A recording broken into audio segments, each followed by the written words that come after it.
билим деңгээлин жогорулатыш керек, Билим өз şu культурuna мындай билим сабаттуу болуш керек да, маданият болуш керек. Рахмат. Жаштар сүйлөсүн. Күч биримдикте дейт, ар бир адам биримдикте болгондо гана жеңип чыгат да. Энди мен өзүңөр айтып атасыңар кыздар, үйдө эркек башкарыш керек деп атасыңар. Демек ушул укугумдан пайдаланып туруп, бардык кыргыз кызына айтарым, бардыгыңар ошо өзүңөрдүн иманыңарды таза кылгыла да. Ошол мен жыйынтык сөзүм. Жаман катын кайдан чыкты дейт. Ошого мен айтарым, ошо үйлөнгөндөн кийин ошо мамилеңерди жакшы кылып, таза сактап кетиш керек да. Жакшы экен, жаштар сүйлөсүн. Эми азыр кыргыз жаштары ыйман деген өтө кымбат нерсеге суусап турабыз да. Анан 5 монжа бөлөк билек бир, 5 адам бөлөк тилек бир дейт. Биз Кыргызстандын сонун келечегин куруш үчүн залда жиналып отурабыз. Анан бир кол деген үн чыгарбайт, эки кол биригип монда үнү чыгарат. Ошон үчүн баарыбыз тең аракет кылышыбыз керек да. Кыздар күнчүгөн күн деген нерсе дагы сакталыш керек. Азыр биз ошол жаштарыбыздын сүйгөнүгө коомдон өздөрүнүн айылына чөйрөсү таасир бериши мүмкүн деп ойлойм. Себеби өзүңүздөр билгендей элибиздин арасында корейский кинолор, өзбектөрдүн кинолору, индийский кинолор тарап кеткен да сүйүүлөр. Ошолордун сүйүүнүн аркасынан келип биздин жаштар сүйүшүп, бири-бирин таштап, жакпай калып, бири-бириге жакпай кетип калат, таштап кетип. Сүйүшкөндөр болсо бири-бирин биринчи сүйгөндө экөө бири-биринин жаман жактарын көрбөйт экен да. Анан бир канча убакыттан сүйлөшкөндөн кийин уже бири-бириңин уже жаман жактарын, өзүнүн терс жактарын сезип баштаганда, анан ошондо сабыр кылып, бири-бириңи түшүнүп. Siz айтып атасыз, жолук салыныш керекпи деп атасыз. Жолук салыныш керек. Бул жолук салынганда ар бир кыздар эми сый күйөөсүгө болгон, ата-энесиге болгон, кайын журтуна болгон сый деп түшүнсө, ал жолук салат деп ойлойм да. Ошо. Силер жолук салыныш керек дейсиңер. Азыркы замандагы балдарчы үйлөнгөндөн кийин аялына жолук салдырбайт. Неге? Бардыгына көргөзүш үчүн аны кайта кантип кийинтет, кыздар да кылып кийинтип коет.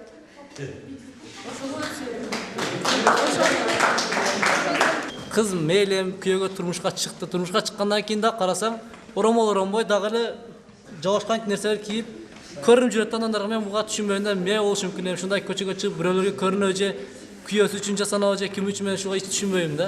Ушуга жооп берип койсоңор жакшы болот эле.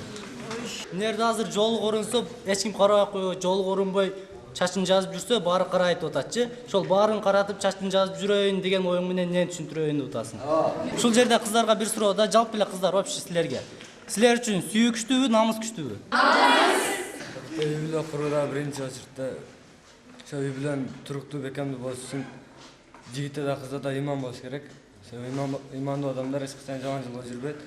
Дагы бир нерсени эске салбай кеттик. Ата-эненин ыраазычылыгы менен үйлөнүш керек. Менин оюмча ата-эненин ыраазычылыгысыз үйлөнгөн үй бүлө туруктуу болуп кетет деп ойлобойм да. Кыз айтып кетти, турмушка чыккандан кийин жолук салынат депчи. Мен буга каршымын, эмнеге дегенде азыр 30% аял турмушка чыккандан кийин жолук салынат. Мен, например, азыр өзү эжемдин эле примери болду. Менин эжем деле ошо турмушка чыккандан кийин где-то 1-2 ай салды да, ошол жолуктучу, андан кийин алып салды. Андан кийин бир көчөдө кетип атса, бирөө келиптир да, ушундай кызыңар бар экен, бизге бергиле деп. А бул итогда выходит, что үй бүлөсү бар да ал эжемдинчи. Азыр бул жерде жолук жөнүндө сөз болуп аткандан кийин силер жолук салгыла, көйнөк кийгиле десеңер, биз ошол сөздү аткарабыз. Силер сөзүңөрдү жерге таштабайбыз биз. Урматтуу жаштар, мына бүгүн биз ушул передачаны көрүп отуруп көп нерселерге күбө болдук. Мен ойлоймун, ушул жерде катышып отурган кыздар жана жигиттер ыймандуу болуп, бири-бириге ушундай жакшынакай мамиле жасап туруп, бири-биrini аярлап, биз адам өзү дүйнөгө конок деп айтабыз, туура, аз эле жашайбыз. Ошо бир аз гана жашообузда бири-бириңиздерди жакшынакай түшүнүп туруп, бекем үй бүлө куруп туруп, Кыргызстан канчалык бизде бекем үй бүлө көп болсо, ошончолук биздин Кыргызстан бекем болот. Дайым бар болуңуздар, аман болуңуздар, бири-бириңиздерди сүйүп жүрүңүздөр. Рахмат. Урматтуу кыздар, жигиттер, силер келечектин энелери, келечектин аталарысыңар. Кыздар, жана айткандай, силер өзүңөр назиктигиңерди дагы бир айтып кетейин. Эшиктен эркек киши келген болсо, атасыны, энесини карабайт, ойноп жаткан баласын издебейт, апаң кана деп сурайт. Жаш бала келген болсо дагы атасыны, башкасыны карабасына апам деп кана деп сурайт. Ошондуктан кыздар, силер келечектин апаларысыңар, энелерисиңер. ушул назиктигиңерди бекем кармап, биздин чоң ата, чоң энелерибиз, чоң апаларыбыз бизге кандай жакшы каада, салтты, үрп адатты, адеп, тарбияны алып келген болсо, силер дагы кийингилерге ошондой жеткизе турган болгула. Балдар силерге дагы келечек мамлекет дагы, эл дагы биздин колубузда силерди карайт.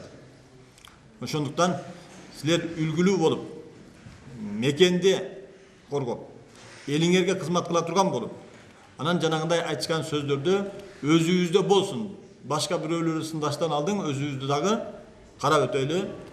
Ошол сөзүбүздөгүдөй жигит болуп, келечектин көптөгөн уул кыздарын тарбиялай турган аталар болгула. Урматтуу телекөрүүчүлөр, урматтуу замандаштар, бүгүн сиздер Баткен областына караштуу Кадамжай районунун жаштарын уктуңуздар. Ушул көрсөтүүгө көмөкчү болгон Кадамжай район акимчилигине чоң ыраазычылык билдиребиз. Жана ошондой эле жаштар сүйлөсүн телекөрсөтүүсүнө демөөрчүлүк кылып, жаштардын үнүн сиздерге жеткизип жаткан Келечек жаштар коомдук фондуна да чоң ыраазычылык билдиребиз. Жана ошондой эле бүгүнкү жаштарыбыз эртеңки келечек. Биздин пайгамбарыбыз айткандай, кайсыл коомдун жаштары ыймандуу болсо, ошол коомдун келечеги кенен болот деп баса белгилеген. Бүгүнкү секелектер, эртеңки келинчектер, бүрсүйүнкү жеңелер, андан бүрсүйүнкү энелер, аталар, ушул жаштар. Жаштардан биз көп нерсени үмүт кылабыз.